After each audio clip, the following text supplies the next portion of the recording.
Well, if you're wondering why some people are clapping to that, we've been watching that video for 6 months as we've been going through the book of John, just chapter by chapter. So it's some of us is kind of seared in our memory, and so welcome. You're a part of a 6-month journey. We're coming to the close of it, so it's the good part today. So good job. It's a good Sunday to show up for. Hey, the kids in the room. Kids, can you make eye contact? Can you wave at me real quick? And say, oh, hey, kids. Yeah, some of you who you're pretty grown-up kids there who are waving at me. All right, kids and the grown-up ones, I'm going to need your help for later in a story that I'm going to tell. Can you, right now, make the sound of like an angelic, heavenly sound, like, oh? Louder? I want more. Oh. Okay. Well, that was interesting.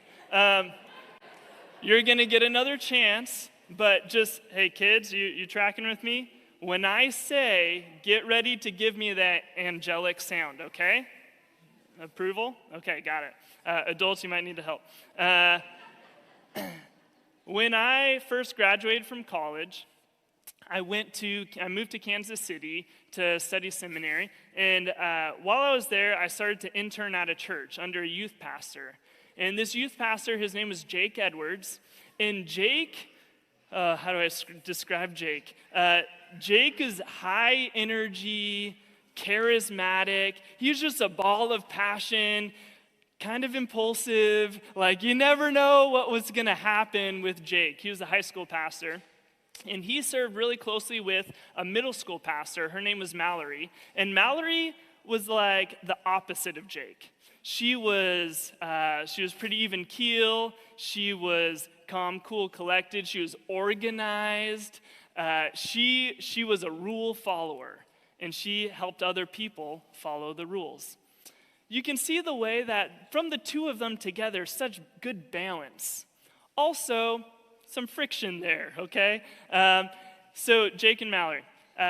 In this youth group, we would have an overnighter once a year that we would have at the church, and so all the kids would come, and as an adult, it was my least favorite event that we would do, but the kids loved it. So we had this overnighter at the church, and every time we would do this, we would play this game called Sardines.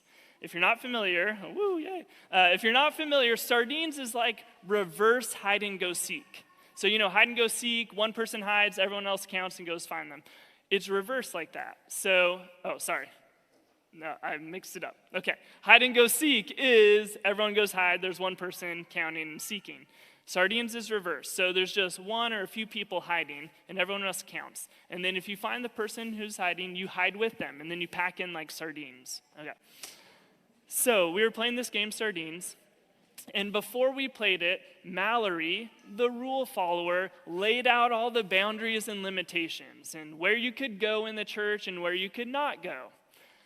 Now, one of the rules she was most emphatic about was you are not allowed to go on the stage in the sanctuary. The stage is off limits. There's cords you could trip over because we play in the dark, all the lights off, of course. It's way more fun that way.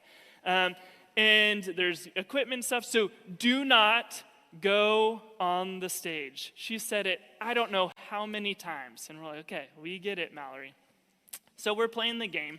Then one round, Jake and some high school guys are going to be the ones who are hiding. So they go off and hide. So Jake and these high school guys, they're out trying to find a place to hide. And Jake says, hey, I've got a great idea. Let's hide in the baptismal. They'll never find us there. Now, to get to the baptismal at this church, you don't have to go up the stage. Instead, you go behind the stage and you go up these stairs because the baptismal, while on the stage, is on the back wall, and it's about 10 feet up. It's high, it's kind of weird design, but you're up there, okay? So you have to take these stairs to get up. Is it on the stage? Is it off the stage? I don't know. People still debate that technicality. Jake thought it was fine. So Jake and these high school guys, they start to go up these stairs. And as they're going up, there's these clothes racks. and there's baptismal robes.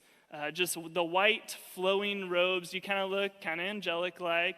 And Jake's like, let's put the baptismal robes on. Why? No one knows. But they put the baptismal robes on, and they go and hide in the baptismal.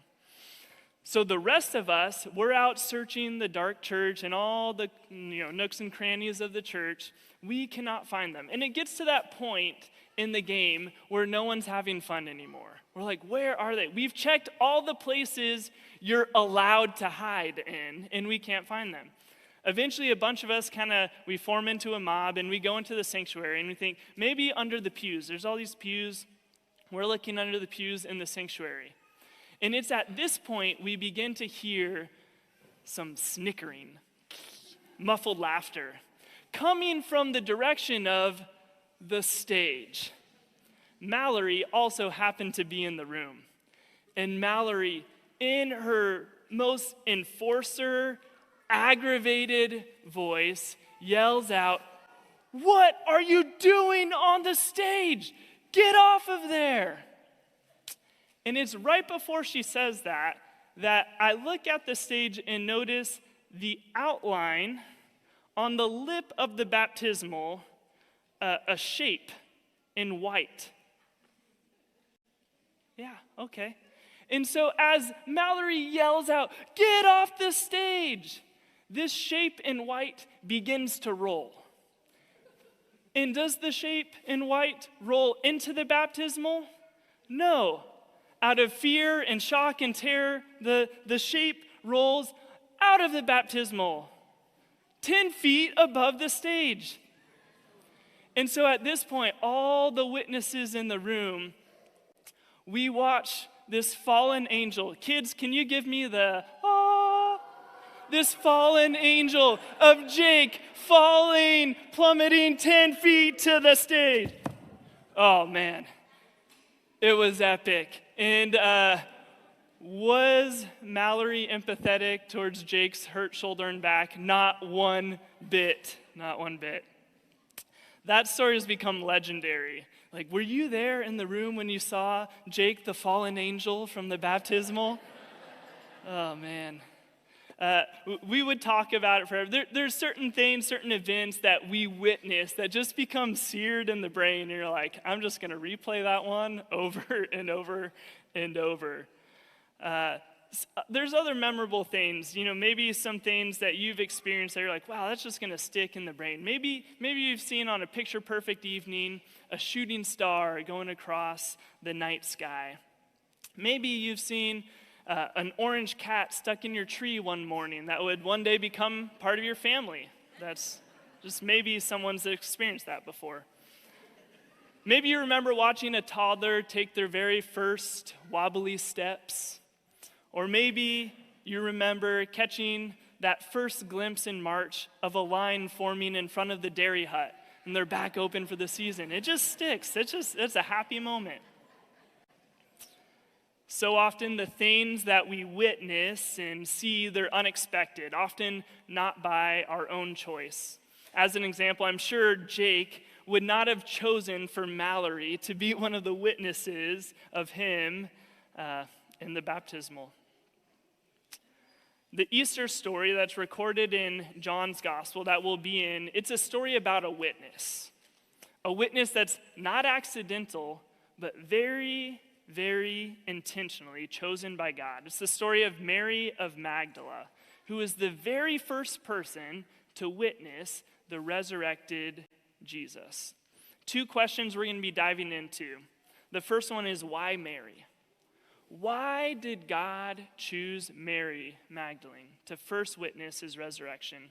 And the second one is, how can Mary's encounter with the living Jesus lead us into our own encounters? We don't believe the point of all of this is to just learn historically, factually about Jesus, but we believe the point of all of this is in a living God who made you and who knows you by name, and is inviting you to truly, intimately, relationally know him as well. That's really what all of this is about. I really don't care much about anything else that goes on today except this, that you might encounter for yourself the living Jesus. That's my main concern. The food's good, Easter egg hunt is fun, but that's my prayer and my hope. We've been walking through John's gospel, as I've said. We've got 3 more weeks, and you're welcome to join us in the next 3 weeks for the conclusion. Next week, we'll be diving into one of my favorite characters in all of the Bible, Doubting Thomas. Like, he's my homeboy. I love Thomas. I'm almost more excited for next week than this week, but I can't say that because it's Easter, but it's close. It's close. So you're welcome to join us for that. This morning, though, I'm really, really excited to dive into the resurrection Easter story through Mary's eyes. We'll jump into John 20, verse 1. Early on the first day of the week, while it was still dark, Mary Magdalene went to the tomb and saw that the stone had been removed from the entrance. Mary had been one of the witnesses of the Friday crucifixion. She was there at the cross. She lingered, stayed nearby, stayed near Jesus. She watched it all happen, and she wept. Then the next day on Saturday, Silent Saturday, it's the Jewish Sabbath day of rest. But for the followers of Jesus, it was anything but restful. And before morning's light even came, Mary anxiously rushes to the tomb. What do we know of Mary Magdalene? Now, if all that you have in your head background about Mary Magdalene is what Dan Brown's The Da Vinci Code has to say about it, he might be a talented, engaging author, but no historian, Christian or not Christian, really buys into that. So let's just forget that. But what do we know of Mary Magdalene? We know these 2 things. One is that she was devoted to Jesus. She had been delivered from oppression by Jesus. She was suffering from demonic influences. Her life was a wreck. It was one of those things where she just felt stuck, could not get out of it, just oppressed. Just the heaviness of something that felt like outside her control upon her. And Jesus had delivered and freed her from that. So she was devoted to Jesus. The second thing we know about Mary is that she, along with a few other women, basically bankrolled Jesus' ministry. We're told that in Luke's gospel, that there were some women who helped pay for their expenses. Now, they didn't have a lot of expenses because they didn't have houses or, they didn't have to pay a mortgage or anything, just some food. But Mary was one of the women who helped support Jesus' ministry. All right, let's keep going. In verse 2, so she, Mary, after, remember, she sees the stone is rolled away from the tomb, she goes running to Simon Peter and the other disciple, the one Jesus loved, and said, "They have taken the Lord out of the tomb, and we don't know where they have put him." Notice the initial assumption or conclusion that Mary jumps to after she sees that the stone is rolled away.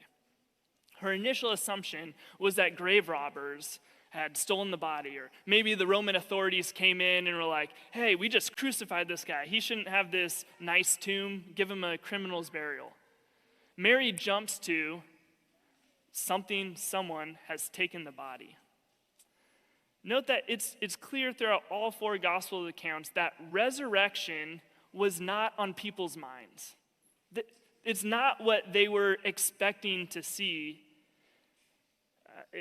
Resurrection was as wild and as unexpected back then as it sounds today. That was not on their mind. So much so that Mary sees the stone rolled away and she doesn't think, "Wow, maybe Jesus is back." She's like, someone stole the body. This is not good news. This is bad news. We have to forgive Mary. She's never been to an Easter service, never been to an Easter pageant. She doesn't know better. She's living all this out in real time.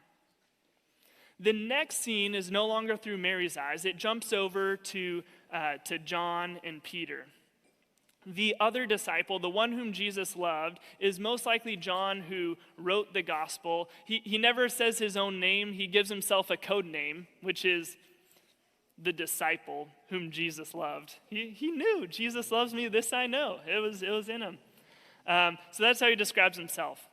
But John and Peter, they take off running. And it's as if John, who's writing this, just can't seem to help himself. And he makes a little jab at Peter. He just has to mention that he beat Peter to the tomb. He says, they both hear the news at the same time. They start running, and John beat him there. And Peter, he's just so slow. But, John, pretty fast. The disciples could be a little competitive. And so John, he gets there first to the tomb, and he sees this strange sight. He looks inside, and he sees the strips of cloth that had been wrapped around Jesus' body, and they're just lying there. That's strange. But John doesn't step into the tomb to investigate more. He holds back and waits. Some of us are so like John. We stand just at the edge, close to new life in Jesus, but not quite ready to enter in. We hold back on the edge of belief. Finally, slow Peter arrives, huffing and puffing. That's not in there, but he probably was. And he pushes past John, and he goes straight into the tomb. He doesn't wait at all, which is such a classic move for Peter. He's impulsive. No hesitation. He ignores all Jewish cleanliness laws, which were like, hey, if you go in the tomb, you're unclean. Peter's like, I don't care. And he goes and he rushes right in. And as enjoyable as it is to make fun of Peter, and it is pretty fun, we have to imagine what the last few days would have been like for Peter. The last time Peter saw Jesus was on Thursday night. So on Thursday night, Maundy, Thursday, that's the night of Jesus' rest. And the last time Peter saw his Lord Jesus, he was denying having ever known Jesus. Like total rejection 3 different times. Meanwhile, while Peter's denying Jesus, Jesus is being falsely accused, spit at, mocked on, tortured, and then eventually killed. That was Peter's last interaction with Jesus. And I can't imagine that pit of the stomach guilt. You know what I mean? When you mess up and you know it and you feel awful and you feel it physically in you. You have to believe Peter is feeling that. Just stewing in that, plagued with accusing thoughts. And I imagine he must have been so anxiously desperate, wishing for some kind of different encounter to replace that shame, those waves of self-condemnation. So Peter, he rushes straight in. And like John, Peter sees the strips of linen, but he also sees, separate from that cloth that was wrapped around Jesus' body, he sees the cloth that was wrapped around Jesus' head. And it's rolled up, folded, and placed to the side. What kind of grave robber takes the time to remove the cloth wrappings from the body and then roll it up, fold it, set it aside? Things are not adding up. Peter's beginning to see this is not compatible with Mary's report of they've taken the body. And he's wondering about all of this. And then John, the other disciple, the one who's really fast, but he's holding back and he's waiting, he finally has the courage to come into the tomb also. And he sees the burial clothes just like Peter. And it says in verse 8, he saw and believed. The first blossoming of resurrection faith. And so many times in my life, because of my own questions and doubts, fears, pain, I find myself holding myself back from Jesus because faith is uncomfortable. It can be hard. I stay outside the tomb, not ready to commit. But let me tell you this.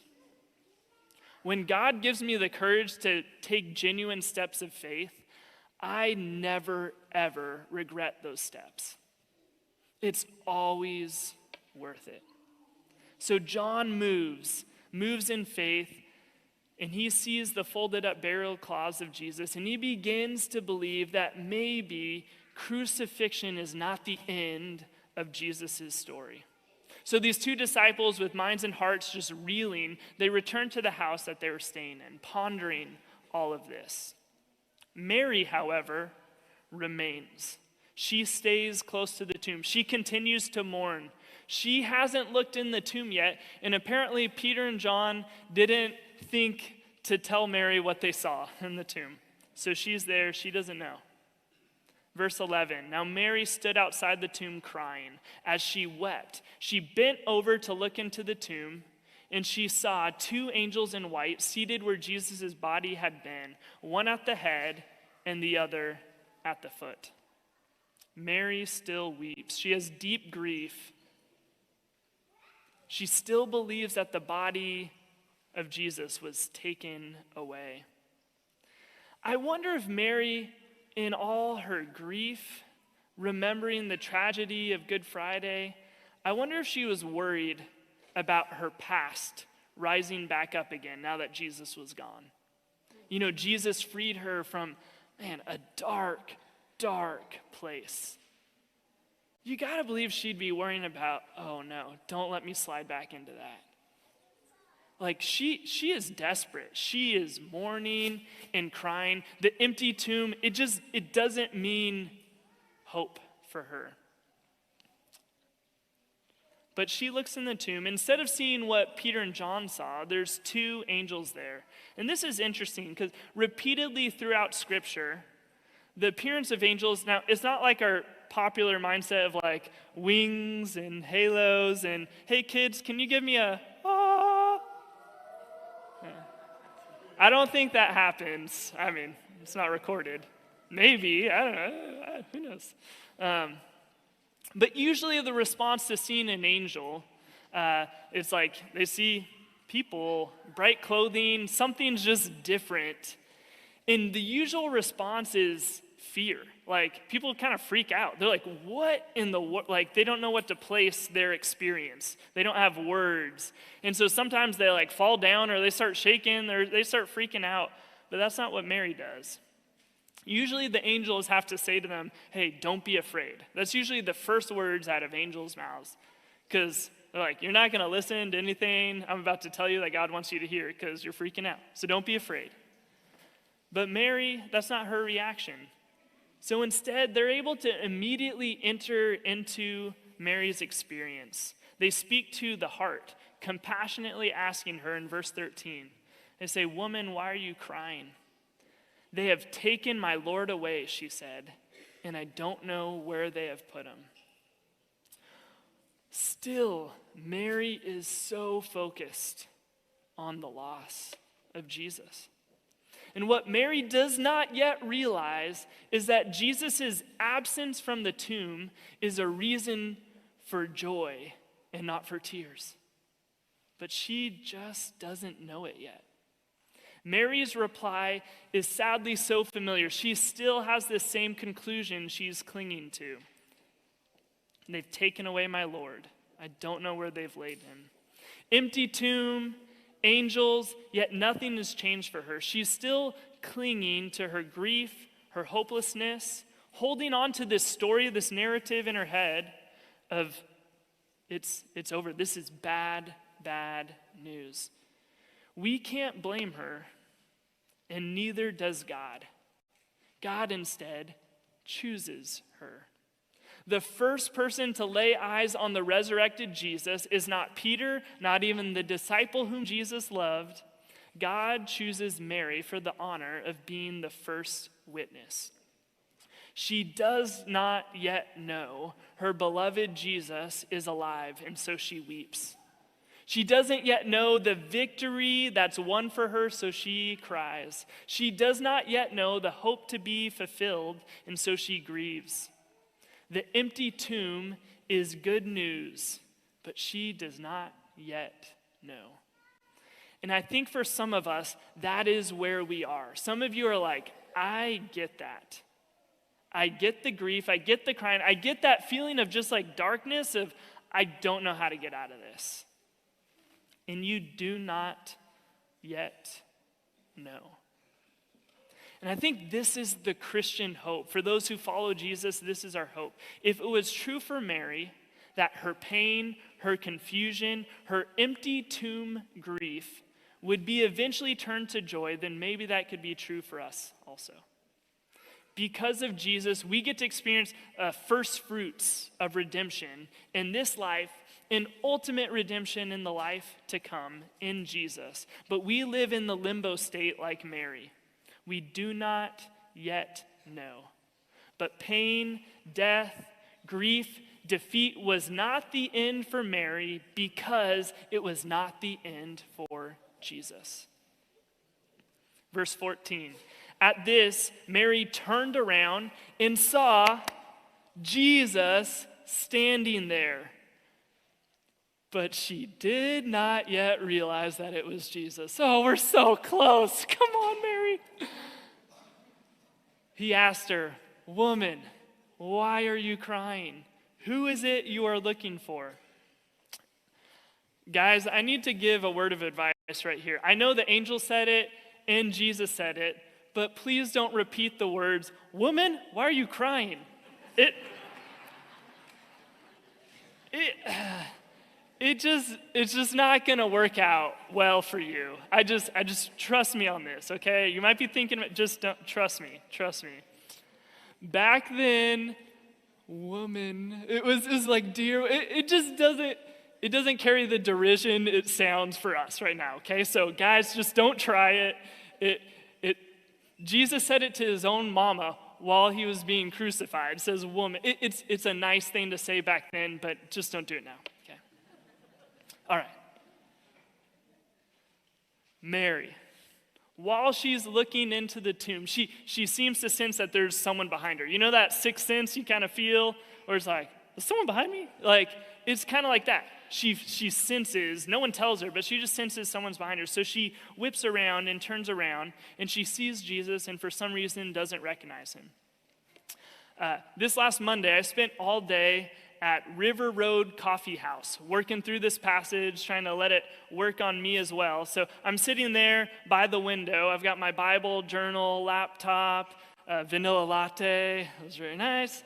And sitting at the table, just working away, when all of a sudden, a guy came up with a big smile on his face, and just with so much familiarity was like, "Hey, David." And I stared at him for too many seconds to be comfortable. Just trying to be like, who in the world is this guy who clearly knows me? So I stare at him, and then all of a sudden it clicks, "Jordan!" I get up, give him a big hug. I haven't seen this friend for over a decade, back in college. I haven't seen him since then. Apparently he's a youth pastor in Heath, Ohio. That's crazy. Anyway, so reconnection there. I wasn't expecting to see him at all. And it was just kind of weird because I was reading this passage. I'm like, whoa, was that like you, Mary? I was like, oh, Jesus, it's been so long. I don't know. It probably wasn't quite the same. But like, I just wonder about like the why. Like, why did Mary not recognize you? Maybe it's just like clearly she's convinced on some other story of what's happened. So it's just not, she's not expecting Jesus, so she doesn't recognize him. Maybe some people have said maybe she's crying so much, like over and over through the passage, it mentions she's mourning. And we got tears going, like puffy eyes, like maybe she just can't see very well.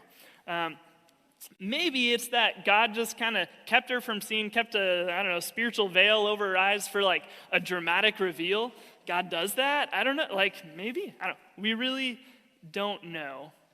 But what's interesting is Jesus' response to her. Verse 15, let's pick this up. And I love this too. Thinking he was the gardener. This is great. You can't make this up. Thinking he was the gardener, she said, "Sir, if you have carried him away, tell me where you have put him, and I will get him." I wish we knew what Jesus was thinking. Like, do you realize what I just did? Like, I just rose from the dead. I'm the gardener? I don't know. But Mary thinks the risen Jesus is a gardener. And there's kind of a sense of poetic beauty to this. Because in a way, maybe Jesus is sort of a gardener. Jesus is the gardener of the new creation that God is bringing about. The new way in which God intends humanity to live. The old Adam, placed in a garden, the Garden of Eden, to take care of God's creation, he didn't do so great of a job. But now Jesus, the new Adam, the new humanity, the new way to be human, placed by God also in a garden, charged to bring order out of the chaos of God's creation, growing, tending, cultivating new life where once death had reigned. And he begins in Mary, right here. Verse 16, Jesus said to her, Mary. She turned toward him and cried out in Aramaic, Rabboni, which means teacher. When you're in deep grief and confusion, there's kind of this sense where your mind just doesn't work. You can't think straight. And Mary, through all this, I'm sure has been reliving the trauma of witnessing the crucifixion. She saw that with her own eyes. And then just the pain of days of waiting, and then Sunday morning thinking someone has stolen away the body. But Jesus, the gardener, who's bringing new life, cuts through her anguish, the storm and chaos of her experience, and says her name, Mary. I think he said it softly, clearly, and with familiarity. Mary. He knows her, and she realizes he knows and loves her. In John 10, Jesus says the good shepherd lays down his own life for the sheep. And in verse 3, says that he calls his own sheep by name and leads them out. Mary's ears and eyes are opened in recognition. It's not just unexpectedly seeing a friend in a coffee shop. It's the one who holds your very life, who knows you inside and out, who knows your name and loves you, calling her name. And then Jesus has an interesting response to her. In verse 17, Jesus said, Do not hold on to me, for I have not yet ascended to the Father. Go instead to my brothers and tell them, I am ascending to my Father and your Father, to my God and your God. It says, don't hold on to me. Like, stop clinging to me. Like, we don't know this, but there's a sense of either Mary has lunged for Jesus and is like holding on, like, I finally got you back and I'm not letting you go. Or maybe Jesus sees that she's about to, like she's about to lunge. It's like, hold on. And he starts to talk about his ascension to the Father. And every time in scriptures when Jesus talks about ascending to the Father, which is not just like floating up, it's ascension, like he's king, he's Lord, he has conquered sin, death, and hell. And every time it mentions it, it connects it to our mission. Like what Jesus has us to do. Like Jesus did not have in his mind people just show up once a week or maybe once a month or once a year and just be like, all right, we'll sing about you and that's it. Jesus has a mission and purpose for those he calls to live in a new way, a new way of living in Jesus. And so Jesus immediately, this is first interaction is like, hey, I'm going to go and I have a purpose for you, Mary. Go and tell my brothers. Jesus sends her to share the good news with the apostles. And Jesus calls these apostles my brothers. There's a new family we're invited into. God our Father, Jesus our brother, an ever-growing family. And Jesus sends Mary to give out that very first invitation. Ooh, it's good. Verse 18, last verse of our passage. Mary Magdalene went to the disciples with the news, I have seen the Lord. And she told them that he had said these things to her. Mary is the first ever to witness, see, and proclaim the Easter news that Jesus is risen. God chose her. He could have chosen anyone for this task. He could have chosen anyone, but he chose Mary. The one who was holding to her grief and wouldn't let go. The one who is just so convinced of her own narrative and internal belief, the story she's telling herself, that just is like empty tomb, bad news, the darkness closing back in. But Jesus chose her to be the first evangelist with the news. I have seen the Lord. The first preacher of the gospel, the apostle to the apostles, before they ever knew anything. Something to note here is that in ancient Mediterranean culture, they did not value the witness of women. Like in a court of law back then, like if a woman was testifying, like it didn't count. It was like, okay, we know you saw that, but like it's not valid in a court of law. I'm not saying that's how it should have been, just to be clear. I'm just giving you context in that culture and time. And in light of that cultural value, it is striking that Jesus, the person he intentionally chose to be the witness of the greatest event to occur, was Mary Magdalene. Jesus, if you know anything about him, you know that he did not hold to the same values as the culture around him. He was not about the kingdoms of this world, but the kingdom of God. Over and over and over, he was redirecting people to God's kingdom and God's values. And with all the polarization in our culture today, we can often feel pushed to one side or the other, just to be like, make it simple. This whole side, wholly corrupt. This side, wholly moral. Simple. But just as in Jesus' time, which was, by the way, just as complex and messy and crazy politically and culturally back then as it is today. Like it was a mess around him. People clamoring for power, pushing one another. But his values don't fully align with the culture. And I think that's true today as well. Any kingdoms of this earth are not going to fully capture Jesus' values and priorities. So, I'll speak for me. If I'm going to pick a team, I'm on Jesus' team, okay? I'm going to try. I don't want to miss out on who and on what Jesus values.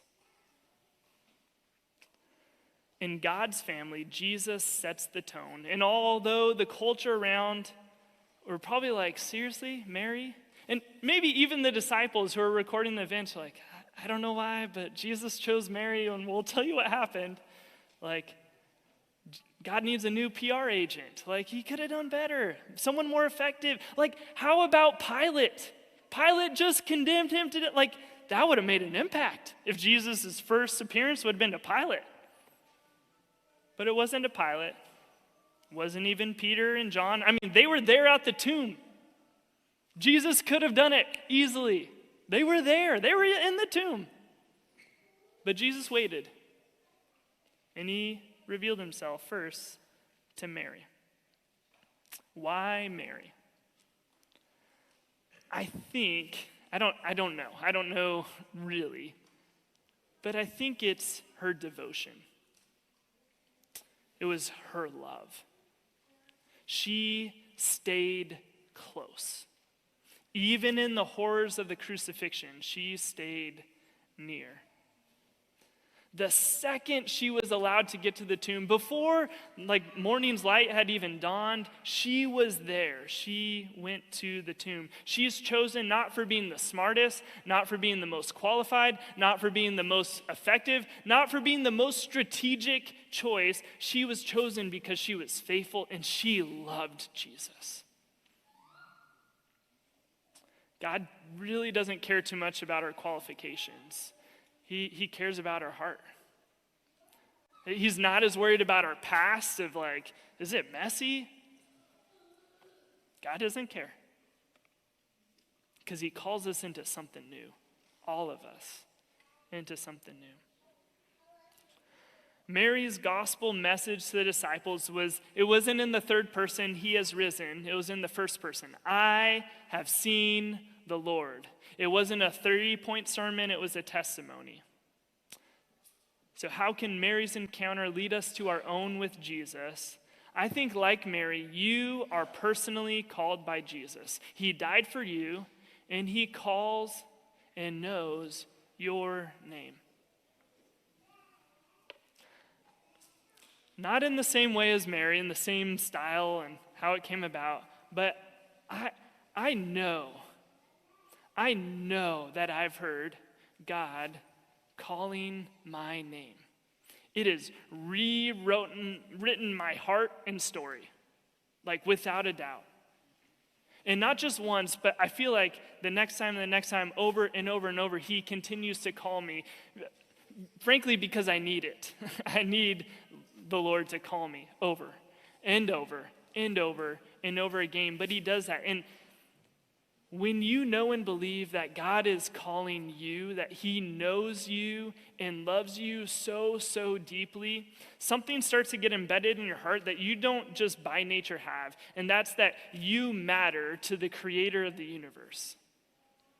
That he knows you and he loves you and has a purpose for your life.